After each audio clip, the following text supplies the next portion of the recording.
Howdy y'all, this is Red Wolf. I've had a pretty decent morning for a change, and I decided it'd probably be a good time to talk about one of my new favorite budget line of knives, which is the Ontario Alpha series. Now this is my personal one that I've kept. I've had a few come through the shop, played with several of them. And I think this is going to be in my budget Bushcraft solid competition for Mora. For those of you who are kind of new to the channel or don't know me too well, I love Ontario. Ontario Knife and Tool makes some of the best knives, certainly for the money, on the market. I like them at least as much as I like cold steel, and I would say the only real difference between them is which knife pattern I like better at the moment.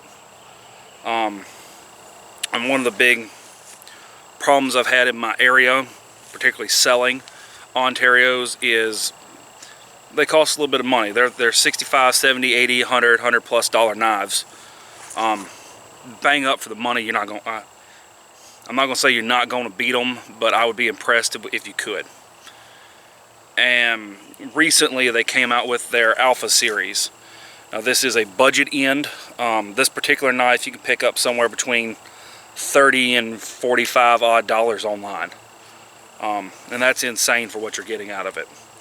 It's got Ontario's 1095 carbon. It's got their same normal finish. You can probably hear that on the camera. It's got a full rubberized handle with a lot of really good shaping right here. It gives you really good grip with a couple different angles. When you're scraping and stuff like that, it's really good. When you're making the little fast flick chops, really good control right here.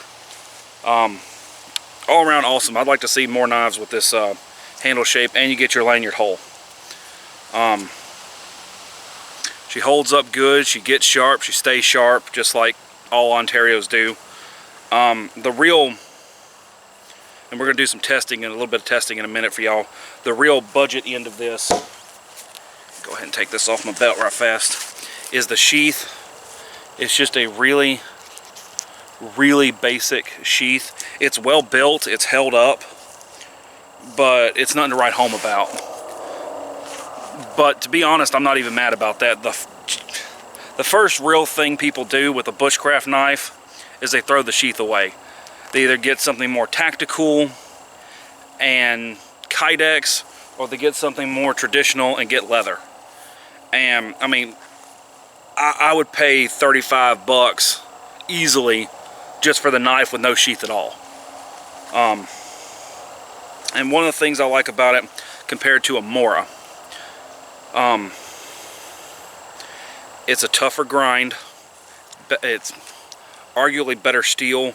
You've definitely got more tang in here. I mean, it's not a full width tang. It doesn't come all the way out the handle, but you definitely got more tang in here than you do a Mora. So it's sturdier and it's thicker. And not to beat a dead horse, but it says Ontario on it. I know it's tough. I know it's sharp. I know it's going to stay sharp. I know what I put my Ontarios through, and I hadn't destroyed one yet. I've barely damaged one.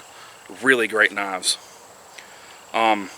Mora has the Scandi, so it's going to be easier to sharpen, and in some situations, particularly because it's thinner more than even the Scandi, it's going to cut wood a little bit better in some situations and be a little bit better of a butchering type knife. But this one has a little bit better profile, or I should say the Mora probably be better at skinning because it's so thin and sharp. You can get there easier, but when it comes time to process, this little bit of a sweep right here will let you get in there and cut a lot more of the meat groups out, process the jerky and stuff a little bit easier, and the grip's better. I mean, you'll see me just constantly reshifting grip. I have not found an uncomfortable grip on this knife.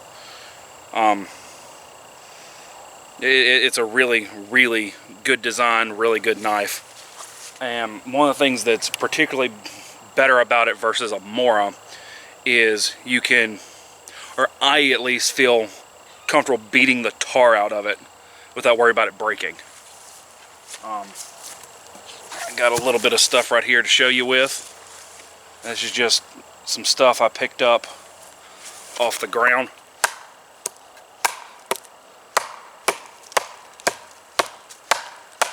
But I mean, I'm slamming the handle, slamming the tip.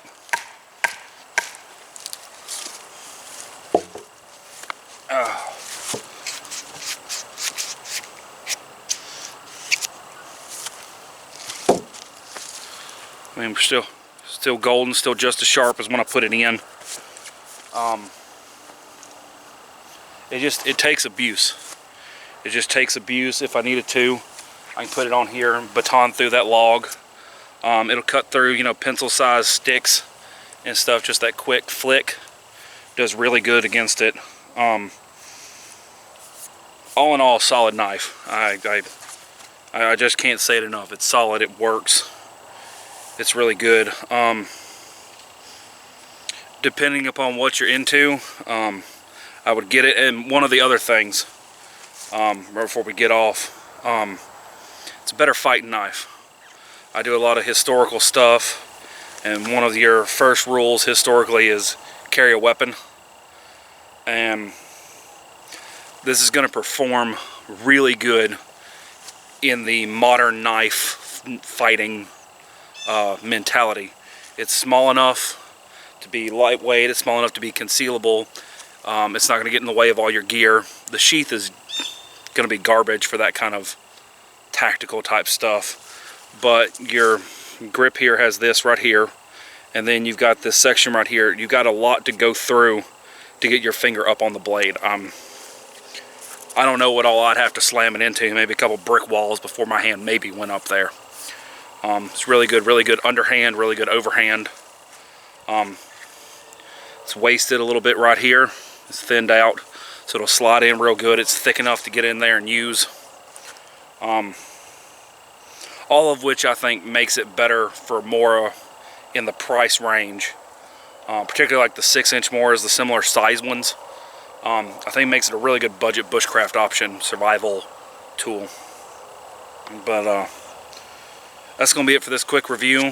Hope y'all like it. Got any comments, got any questions, got anything to complain about, let me know down in the comments. Till next time, this is Red Wolf signing off. Y'all keep up the good fight.